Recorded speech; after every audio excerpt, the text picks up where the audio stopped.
नमस्कार, prime debate देख रहे हैं आप सब। मैं हूं आप सबके साथ अनूप। पूरे विश्व को शिक्षा और सभ्यता का पाठ पढ़ाने वाला बिहार आज सांप्रदायिक हिंसा की आग में झुलस रहा है। नीतीश कुमार के शासनकाल में पहले कभी ऐसी हिंसा नहीं हुई।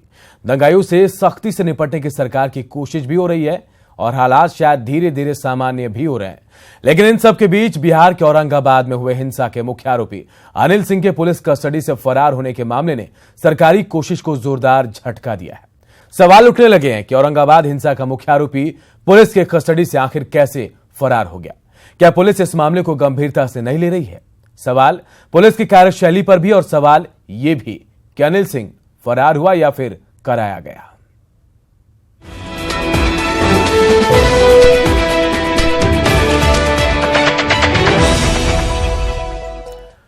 तो रामनवमी यात्रा के बाद से बिहार के कई शहरों में हंगामा और झड़प की खबरें आ रही हैं। सवाल है कि आखिर कौन बिहार का माहौल खराब कर रहा है?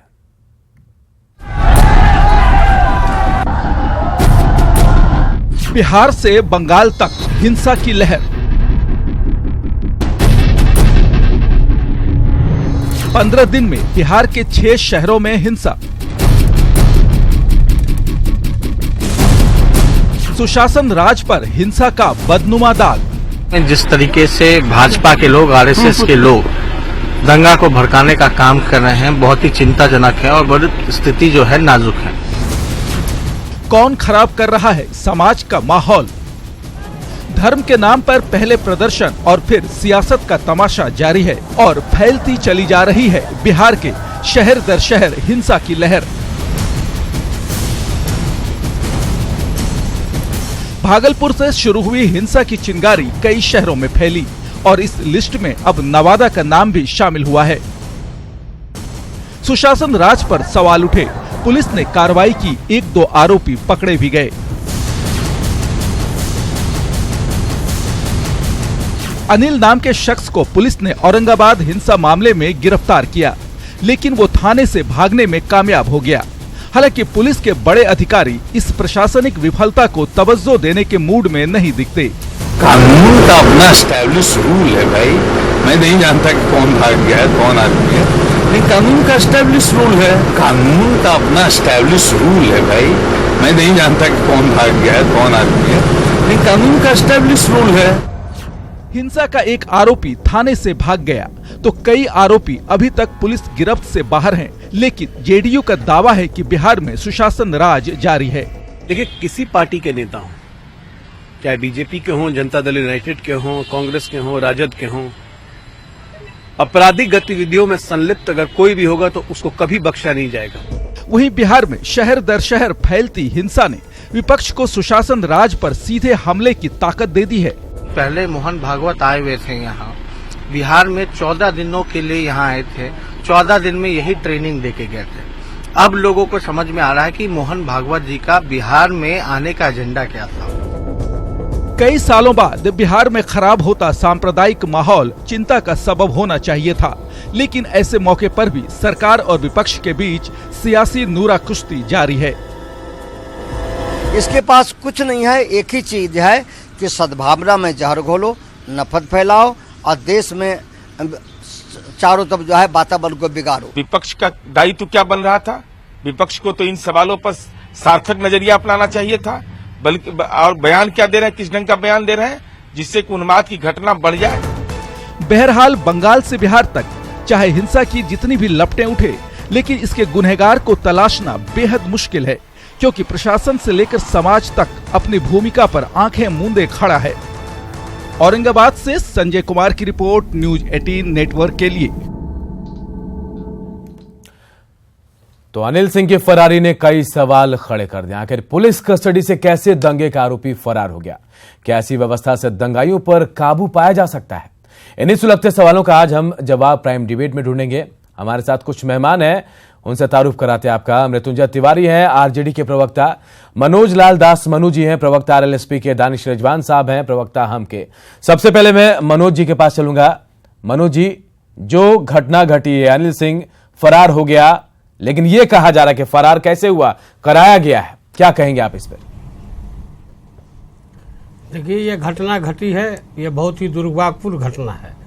चाहे वो दंगा के आरोपी हो या किसी भी क्षेत्र का आरोपी हो, अगर वो पुलिस कस्टडी में गया है तो सचमुच वहाँ की जो पुलिस की स्थिति है उस स्थिति पर सोचनीय प्रश्न है। अब वहाँ के एसपी हैं, डीआईजी हैं, आईजी हैं, उनका कर्तव्य बनता है कि इस चीज़ को देखें। अब थाने से गया है, अब थाने के किस पदाधिकारी के सहयोग से उसको भगा दिया गया या भागा या जो भी स्थिति हो, उसकी जांच होने के बाद ही उस पर जा सकता है। परंतु इस विषय पर यह कहना है कि हम पूरी तरह से बोलते हैं कि इस घटना की हम निंदा करते हैं। दंगा फैलाने वालों के खिलाफ कड़ी कार्रवाई होनी चाहिए, इसमें कहीं से कोई दो मत नहीं है। और सरकार से भी हमारा आग्रह है, हम एनडीए गठबंधन में हैं, इसके होने के नाते भी हम माननीय मुख्यमंत्री जी के आपके चैनल से कहना चाहेंगे कि इस विषय पर वो तुरंत संज्ञान में ले और जिस किसी के कारण ऐसी घटना घटी है उसके खिलाफ कठोर से कठोर कार्रवाई हो कि भविष्य में पर आपने बड़ी दिलेरी दिखाई है मनोज लाल जी, क्योंकि आपने स्वीकार किया कि यहाँ कहीं ना कहीं कमियां रह गई है और जो स्थिति आज हुई और सवाल खड़े हो रहे हैं। मृत्युंजय तिवारी जी के पास चलूंगा। मृत्युंजय जी, कई सवाल उठ रहे हैं। कल तक मंगलवार तक ये कहा जा रहा था कि आरोपी फरार नहीं हुआ है, उसके बारे में कोई जानकारी नहीं दी जा रही है, लेकिन एक दिन बाद खुद एसपी कहते हैं कि हाँ फरार हो गया। आखिर क्यों ये बात छिपाई जा रही थी? देखिए, आप देख रहे होंगे कुछ दिनों से जिस तरह से पूरे बिहार का माहौल बिगड़ा हुआ है और शासन प्रशासन पूरी तरह से आज फेल्योर हो चुका है। सरकार का इकबाल समाप्त हो चुका है। अब समझ लीजिए जो लोग गिरफ्तार किए गए थे वो फरार हो रहे हैं और इसके बाद भी हमारे सत्ता में बैठे हुए कुछ प्रवक्ता कह रहे हैं कि कानून का राज है, सुशासन है। जो आदमी पूरी तरह से सत्ता के लिए भारतीय जनता पार्टी के सामने नतमस्तक हुआ हो, रातों रात चोर दरवाजे से बीजेपी को यह सत्ता में लाने का काम हुआ, उसी दिन से हमारे नेता लालू प्रसाद जी ने कहा था कि पूरे बिहार के माहौल को बिगाड़ा जाएगा, सद्भावना का माहौल खराब होगा। और आज वही हो रहा है। उन्मादी तत्व जिस तरह से उन्माद फैला रहे हैं, वोट की राजनीति के लिए क्या क्या नहीं हो रहा है, कहां है अंतरात्मा सोई हुई। इसलिए हम लोगों को तो सीधा सवाल मुख्यमंत्री जी से है कि मुख्यमंत्री जी अब कब तक अपनी चुप्पी तोड़ेंगे। ये बिहार की जनता जानना चाहती है ये क्या हो रहा है। जिस कानून के राज की दुहाई दे रहे थे, आज महागठबंधन में जब थे तो आज मुख्यमंत्री जी का इकबाल बोलता था, शासन और प्रशासन चुस्त और दुरुस्त था। इसके बावजूद बीजेपी के लोग रोज सुबह शाम जंगल राज महाजंगल राज कहते थे। आज क्या हो रहा है? आज सारे लोग चुप हैं। आज प्रेस कॉन्फ्रेंस करने वाले लोग कहां हैं? आज उन प्रवक्ताओं की बोली कहां चली गई? इसलिए जनता देख रही है और जनता बहुत देर हो चुकी है। अगर शासन और प्रशासन अभी भी सचेत और जागकर कार्रवाई नहीं करती है तो जनता फिर सामने आएगी। और जनता जिस तरह से सिंहासन खाली करो कि जनता आ रही है, अगर आपसे शासन प्रशासन नहीं चल रहा है तो आपको एक मिनट भी सत्ता में रहने का अधिकार नहीं है। नैतिकता का दुहाई है, नैतिकता के आधार पर आप कुर्सी छोड़िए। दानिश जी के पास चलेंगे। दानिश जी, नहीं तो बिहार को जलने से हालात बने हैं, कई शहरे जो हैं दंगे में झुलस रहे हैं। हालांकि कोशिश सरकार की तरफ से भी की जा रही है कि किसी तरह दंगाइयों पर काबू पाया जाए, लेकिन शायद पुलिस गंभीर नहीं है। और गंभीर होती तो शायद की कोई कार्रवाई नहीं दिख रही है। अनिल सिंह आज सलाखों के अंदर होते और गंभीर होती तो डीजी गुप्तेश्वर पांडे का यह बयान नहीं आता। उन्हें तो जानकारी तक नहीं है कि कौन भागा है और मुख्य आरोपी है औरंगाबाद दंगे का वो। देखिए, ये घटना जब घटी और आरोपी के भागने की बात आ गई तो मुझे गुजरात दंगे की याद आ गई, जब नरेंद्र मोदी जी के नेतृत्व में, अमित शाह जी के नेतृत्व में गुजरात में दंगे हुए थे और जो दंगे के आरोपी थे उनको थाने से भगा दिया गया था। ठीक वैसे ही हालात आज बिहार को देखने को मिल रही है। जब बिहार के एक जिले से दंगे की आग निकली और धीरे धीरे धीरे धीरे तकरीबन 8 जिलों में वो दंगे की आग पहुंची है। देखिए, आज बिहार में जो सरकार है वो गुजरात के नेतृत्व वाली सरकार है।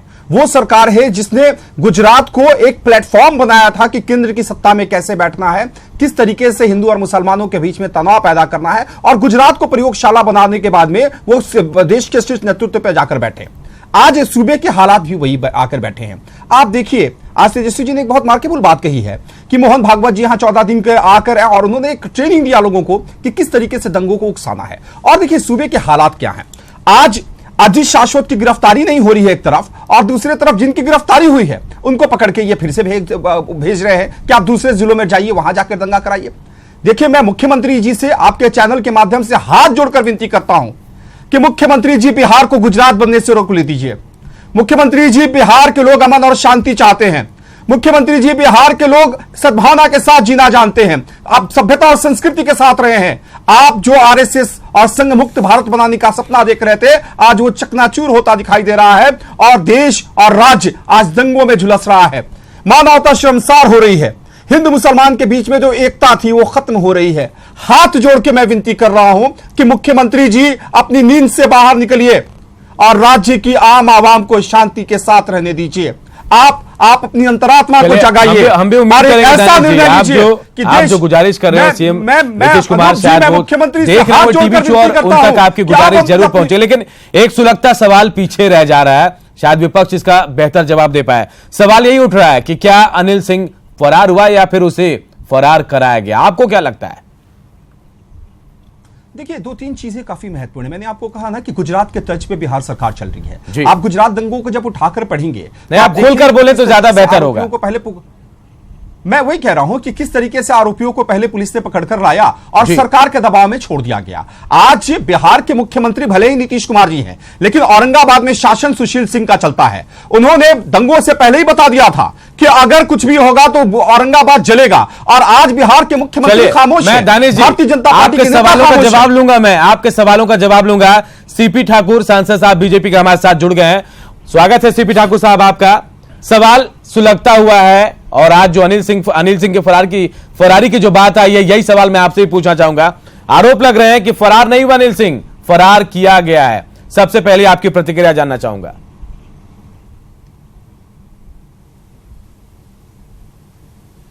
मुझे बोलना है? सीपी ठाकुर बोल रहे हैं? जी जी, हेलो जी सीपी ठाकुर साहब, आपसे ही सवाल है। जी जी, देखिए जो जी नहीं, बिहार में जो घटना घट गई है थोड़े दिनों में जी, ये दुर्भाग्यपूर्ण है। ये नहीं घटना चाहिए, और मैं नहीं कहता हूँ कि किसी बहुत घटना घट जाती है कभी कभी। थोड़ा काम लोग कर दिया, जैसे नवादा की जो घटना है जी, माने हनुमान जी की मूर्ति को फेंक दिया, जो भी आदमी फेंका हो, वो तो कोई देखा नहीं कौन फेंका है जी, और उसके बाद कुछ घटना घट गई। कभी होता है कि जुलूस को किसी समुदाय का जहाँ ज़्यादा आदमी है, जहाँ ज़्यादा लोग बस रहे हैं, उस इलाके से अगर निकालते हैं तो कुछ घटना घट जाती है। तो ये अभी कुछ वातावरण ऐसा लगता है कि गड़बड़ा गया है। इस वातावरण को ठीक करना चाहिए। बिहार में बहुत ही अच्छे ढंग से सभी धर्म के लोग रह रहे थे और बहुत दिनों से रह रहे हैं, सैकड़ों वर्ष से रह रहे हैं। हम भी गुजारिश करते हैं सीपी ठाकुर साहब, सबको चाहिए कि हम भी गुजारिश करते हैं कि मिलजुल कर रहें और इन दंगों से बचें। हम सबसे निवेदन करते हैं, हम भी यही अपील करते हैं। लेकिन एक सवाल यहाँ ये भी है कि आरोप तमाम बीजेपी नेताओं पर ही लगे। अगर अनिल सिंह की बात करें औरंगाबाद में, तो 3 नेता हैं जो बीजेपी से जुड़े हुए कहीं ना कहीं, और अरजित शाश्वत भी जुड़े हैं। आखिर आरोप बीजेपी पर क्यों, क्या वजह हो सकती है? बीजेपी नहीं, बीजेपी को तो लोग ऐसे ही कहता है कि ये धर्म और जाति पर आधारित पार्टी है, लेकिन है नहीं ऐसा। अगर ये रहता तो इतनी बड़ी पार्टी नहीं बन जाती। ये लोग तो अपना, बीजेपी के लोग तो साल भर काम करते रहते हैं, पब्लिक में जाते रहते हैं। कल हम लोग की तो कोर कमेटी की मीटिंग थी, कभी नहीं हुआ कि किसी जाति या धर्म पर आदमी को काम करना चाहिए। हम इस प्रांत में, इस जिला में, इस सब डिवीजन में कैसे अपने को मजबूत करें, इसी पर पूरा आप मानते हैं कि बीजेपी नेता कानून का सम्मान करते हैं, धर्म के नाम पर राजनीति सम्मान करते हैं बीजेपी नेता कानून का? आप मानते हैं सीपी ठाकुर साहब? जी अनूप जी 10 सेकंड। कानून का सम्मान बीजेपी के नेता करते हैं, आप मानते हैं सीपी ठाकुर साहब? जी, हम नहीं सुन नहीं पाए ठीक से, फिर से बोलिए। मेरा सवाल यह है सीपी ठाकुर साहब कि आप मानते हैं कि बीजेपी नेता कानून का सम्मान करते हैं? कानून समझ जो होगा वो करेंगे बीजेपी नेता? नहीं, कानून तो सबको मानना है, बीजेपी के नेता को भी मानना है, दूसरे पार्टी के भी नेता को मानना है। तो फिर डर किस बात का? अरजित शाश्वत सरेंडर नहीं कर रहे हैं, अनिल सिंह थाने से भाग रहे हैं, ये भागने का खेल क्यों? अगर सही है तो फेस करना चाहिए सब कुछ। नहीं बीजेपी नहीं, देखिए वो बीजेपी का इसमें कोई हाथ नहीं है। ये सब दंगा वगैरह जो हो रहा है, कुछ घटनाएं कभी कभी घट जाती है। अब जो नवादा वाली घटना हुई तो हनुमान जी का लोग कहता है कि मूर्ति उठा के फेंक दिया। कहीं जो है सो आप एगो जुलूस निकाल रहे हैं, एक जगह से ले गए, उस एरिया में दूसरे धर्म के लोग हैं, एगो ढेला फेंक दिया। उससे बहुत एक्साइटेड नहीं होना चाहिए, वातावरण को ठीक करना चाहिए सब लोगों को मिलकर के। अब जैसे पहले रहते थे वैसे उस तरह से रहना चाहिए। बिल्कुल। दानिश जी के पास कुछ सवाल हैं, शायद मैं चाहूंगा दानिश जी आप अपनी बात रखें। अजय जी, अभी अनूप जी, अभी डॉक्टर सीपी ठाकुर साहब ने बहुत 2-3 बातें कही जिस पर मुझे आपत्ति है। भारतीय जनता पार्टी के बारे में उन्होंने कहा कि तमाम संप्रदाय की बात करती है, लेकिन जब लोकसभा और विधानसभा के चुनाव होते हैं तो टिकट देने में मुसलमानों से यह परहेज करती है। यह भारतीय जनता पार्टी के वसूल में रहा है। पूरे लोकसभा सीट में नरेंद्र मोदी जी ने एक भी मुसलमान को टिकट नहीं दिया। विधानसभा के चुनाव की भी स्थिति आपने देखा है कि गुजरात में भी एक भी मुसलमानों को टिकट नहीं दिया गया। ये सांप्रदायिक ध्रुवीकरण करके ही ये सत्ता के शीर्ष में आज पहुंचे हैं। और देखिए, गुजरात को इन्होंने प्रयोगशाला बनाया, अब इस बार का लोकसभा चुनाव का प्रयोगशाला ये बिहार को बना रहे हैं। और देखिए, दूसरी एक बातचीत रहा, दूसरी एक चीज है अनूप जी, दूसरी एक बात है कि उन्होंने कहा कि कानून का ये सम्मान करते हैं। अगर कानून का सम्मान करते हैं, सवाल सीपी ठाकुर साहब ने सुन लिया, वक्त की भी थोड़ी कमी है, सीपी ठाकुर साहब का जवाब सुनते हैं। देखिए विधानसभा वगैरह में बीजेपी अल्पसंख्यक को भी टिकट दी है। थोड़ा दिन के लिए जीते, कुछ आदमी जीते हैं, कुछ आदमी एमपी भी हुए हैं, लेकिन बहुत जगह लोग जीत नहीं पाता है। तो इसलिए बीजेपी को टिकट देने में आपत्ति नहीं है, लेकिन लोग सोचता है कि हमारा मुसलमान को पूरे लोकसभा सीट में से टिकट नहीं मिला है। सर देखिए, आप सच बोलते हैं, हमेशा आपने सही बोला है। पूरे लोकसभा चुनाव में एक मुसलमान आप मुझे बताइए जो भारतीय जनता पार्टी की तरफ से आए। सुनिए पूरे गुजरात में एक मुसलमान को टिकट दिया भारतीय जनता पार्टी ने। आज हम सांप्रदायिक हिंसा पर बात कर रहे हैं। मैं गुजारिश करूंगा आप लोगों से कि हम उस पर बात करें। और दूसरी बात, अनूप जी, और दूसरी बात है, ये अगर कानून का सम्मान करने की बात करते हैं, ये अगर कानून का सम्मान करने की बात करते हैं तो कहां है अर्जित शाश्वत? क्यों नहीं ये अर्जित शाश्वत को पकड़ कर सरेंडर करा देता है कि हमारा आदमी जीतेगा तभी ना टिकट देता है, और नहीं देगा तो क्यों देगा? चलिए, अर्जित शाश्वत कहां है? सर, अर्जित शाश्वत को सरेंडर कराइए ना आप। अर्जित शाश्वत को पकड़ करवाइए। मुख्यमंत्री खोज रहे हैं, बिहार की पुलिस खोज रही है, कहां है अर्जित शाश्वत? कहां छुपा कर रखा है? कोई समझ नहीं। ये आप मान रहे हैं अर्जित शाश्वत बिहार के दंगा का आरोपी कहां है? अर्जित शाश्वत कहां है जिसने बिहार के जिलों में घूम कर दंगा कराया है? वो व्यक्ति कहां है? वो दंगाई कहां है? अरे कोई हो, देखिए वो शाश्वत हो चाहे सीपी ठाकुर हो, गलत करेंगे तो उसको सजा मिलेगी, पुलिस उसको अरेस्ट करेगी। बिहार सरकार बहुत तत्पर है कि दंगा नहीं होना चाहिए। आप लोग भी इसमें साथ दीजिए और सब लोग मिल करके इसको रोकिए। बिल्कुल, हम भी चाहेंगे, लेकिन जो कानून सम्मत काम है वो तो होना चाहिए। अर्जित शाश्वत को सरेंडर करना चाहिए, बिल्कुल होना चाहिए। मनोज लाल जी कुछ कहना चाह रहे हैं, उनके पास चलते हैं। क्या कुछ कहेंगे आप मनोज जी? देखिए अनूप जी, एक कहावत है कि हसुआ के ब्याह में खुरपी का गीत। संक्षेप में बताएं। बिहार की स्थिति है जी, हमने कहा कि अभी जो बिहार की स्थिति है उस विषय पर अगर दंगा हो रहे हैं, फैला रहे हैं, अब किन्हीं का कहना है कि एक मुसलमान को टिकट नहीं दिए तो सैयद शाहनवाज हुसैन भागलपुर से चुनाव लड़े थे, इनकी जानकारी रहनी चाहिए। चलिए, शायद अभी ये मैटर नहीं है। हम एक बार फिर राजनीति पर आ गए। हम दंगा की बात कर रहे थे, सांप्रदायिक हिंसा की बात कर रहे थे, कहा कि हमने ये नहीं है अभी के दृष्टि से उस पर जवाब नहीं मिलता खुलकर, बिहार वापस राजनीति में आरोप प्रत्यारोप फिर से शुरू हो जाता। फिलहाल बहुत बहुत शुक्रिया आप तमाम लोगों का इस डिबेट में जुड़ने के लिए।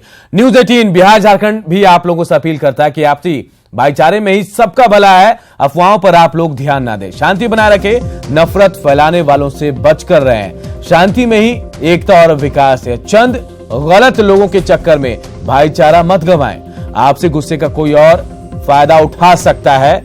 आपको सावधान रहने की जरूरत है। अपनी सोच को नफरत में मत बदलिए।